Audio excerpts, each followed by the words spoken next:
Welcome to my world of kick worky. আজকে sudden একটা plan হয়েছে, অলরেডি দেরি হয়ে গেছি, সব বন্ধুরা চলে এসছে, but I am getting late.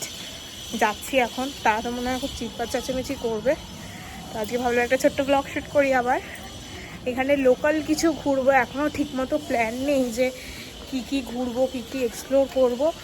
চলো যেখানেই ঘুরবো তোমাদেরকেও দেখাবো সেই জায়গাটা। বাস স্টপে পৌঁছে এই ডেয়ারি মিল্ক ক্র্যাকলটা গিফটে পেলাম। তারপর গেছিলাম খিদিরপুরে মহাকালেশ্বর মন্দির আর জগন্নাথ মন্দির দর্শন করতে। এই মন্দিরগুলোর খোঁজ আমাকে শ্রেয়া দিয়েছিল। মহাকালেশ্বর মন্দিরের মতোই এই মন্দিরটাকে নির্মাণ করা হয়েছে। ভাগ্যবশত সকাল থেকে কিছু না খাওয়ার জন্য জল অভিষেক করারও সুযোগ পেয়ে গেছিলাম। মন্দির বন্ধ হওয়ার কিছুক্ষণ আগেই আমরা পৌঁছেছিলাম। এরপর পরপর অনেকগুলো মন্দির ছিল যেগুলো দর্শন করছিলাম। দুর্ভাগ্যক্রমে জগন্নাথ মন্দিরে যেই টাইমে গেছিলাম সেই টাইমে প্রায় বন্ধ হয়ে গেছিলো, মানে সেই টাইমে হয়তো প্রসাদ বিতরণ করা হচ্ছিল। এখানে কুপন সিস্টেম আছে, তোমরা চাইলে কিন্তু সেই কুপন কেটে প্রসাদ গ্রহণ করতে পারো। বাইরে থেকে মন্দিরটিকে দর্শন করেই বেরিয়ে পড়লাম। এরপর রাস্তায় একটু ডালের পকোড়া আর আলুর পকোড়া খেয়েছিলাম। আমার এগুলো খেতে সত্যি কথা বলতে খুব ভালো লাগে, যেটা আমার সত্যি অত্যন্ত টেস্টি লেগেছিল। তারপর খিদিরপুর ট্রাম ডিপোর অপোজিটে কৃষ্ণা সুইটস থেকে এই একটা মিল্কশেক নিলাম। এটা এখন অনেক জায়গায় দেখছি পাওয়া যায়, আর আমার সত্যিই খুব টেস্টি লেগেছে। এগুলো 4 রকম ফ্লেভার দেখেছি, পরে নিশ্চয়ই একদিন ট্রাই করব।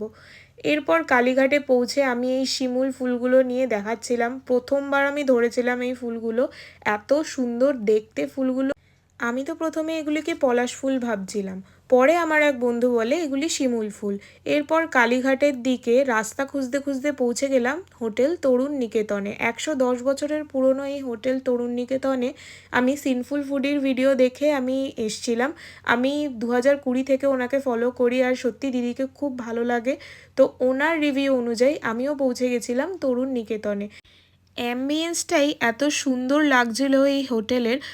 বসার সাথে সাথেই অর্ডার নেওয়ার আগেই কলাপাতা, নুন, কাঁচা লঙ্কা আর গন্ধরাজ লেবু কিন্তু দিয়ে দেওয়া হলো টেবিলের মধ্যে। আর ভালোই বেশ রাশ হচ্ছিল যেই টাইমে গেছিলাম। আমরা গেছিলাম 2টোর সময়, তার মধ্যেই লাঞ্চের অর্ধেক আইটেম কিন্তু শেষ হয়ে গেছিলো।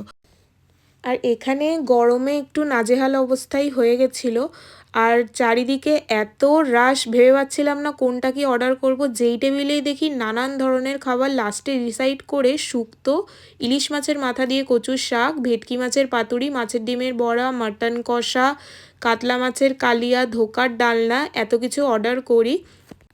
আর এখানে নিয়মটা আমি আগে কখনো কোথাও দেখিনি, কিন্তু হয়তো আমাদের এরকম বাঙালি পাইস হোটেলগুলো এরকমভাবেই সার্ভ করে। 2 হাতা ভাত এখানে 30 টাকা নেয়, এরপর এক্সট্রা নিলে 20 রুপিস এক্সট্রা চার্জেস। আমি প্রাইস ডিটেলসটা তোমাদেরকে পরে ডেসক্রিপশন বক্সে আলাদা করে মেনশন করে দেবো। এখানে 2 হাতা ভাতই যা দিয়েছে সেটাই অনেক, কারণ এটা একটু একটু করে খেতে খেতেই তোমার পেট ভরিয়ে দেবে। পরে যদি তোমরা আরও 1 হাতা ভাত নাও সেটা কিন্তু 20 রুপিস করে এক্সট্রা লাগবে। ও এখানে মাছের মাথা দিয়ে মুগের ডালও নিয়েছিলাম। প্রথমে ট্রাই করে নিলাম শুক্তো, দুধ শুক্তো, তার মধ্যে একটু কাঁচা লঙ্কা ডলে নিলাম। এটা আমি আমার দিদার থেকে শিখেছি। শুক্তোর সাথে কাঁচা লঙ্কার কম্বিনেশনটা অসাধারণ লাগে। তারপরে মুখে চালান করে দিলাম, আর ভাবতে পারিনি শুক্তোটা অসাধারণ লেগেছে। অনেক দিন ধরেই এরকম একটা শুক্তোর ক্রেভিং হচ্ছিল, মিষ্টির ভাবটা বেশি ছিল। এরপর মাছের মাথা দিয়ে ডাল, মাছের ডিমের বড়া দিয়ে খেলাম। আর গন্ধরাজ লেবুটা আমি এর মধ্যে দিতে ভুলে গেছিলাম, তার জন্য পরে আবার গন্ধরাজ লেবুটা দিলাম, কারণ ডাল, গন্ধরাজ লেবু আর মাছের ডিমের বড়া ফ্যাভ কম্বো একটা। আর এটাও নো ডাউট অসাধারণ ছিল, আমি একটুও বাড়িয়ে চাড়িয়ে বলছি না। হয়তো নামি দামি রেস্টুরেন্টের খাবারগুলো এখানের কাছে ফেল। ঘরোয়া রান্না, আমি আমার দিদার হাতে এইরকম রান্নার স্বাদ পাই, আর সত্যিই অসাধারণ খেতে প্রত্যেকটা রান্না। নিরামিষ ধোকার ডালনাটাও অসাধারণ খেতে, শুধু আমিষ না নিরামিষ খাবারও এখানে অসাধারণ খেতে। প্রত্যেকটি খাবারের প্রাইসও আমার খুব ঠিকঠাকই লেগেছে। ইলিশ মাছের কচুর শাকটাতে জানো তো কাবলি ছোলা দেওয়া ছিল। এখানে কাতলা মাছে 1 পিস আলু আর বিশাল বড় সাইজের একটা কাতলা মাছ দেওয়া হয়েছিল, যেটা খুব ফ্রেশ, সফট আর ক্রিমি ছিল। এই ঝোলটাও খুব হালকা পাতলার মধ্যে খুব টেস্টি ছিল।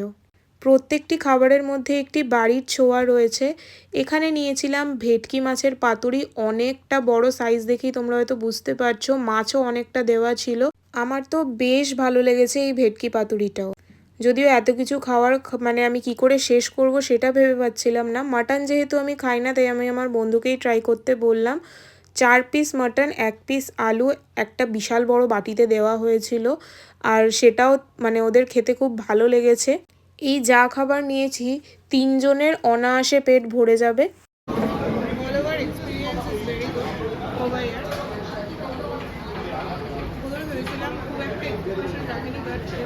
Really amazing in taste. Impressive.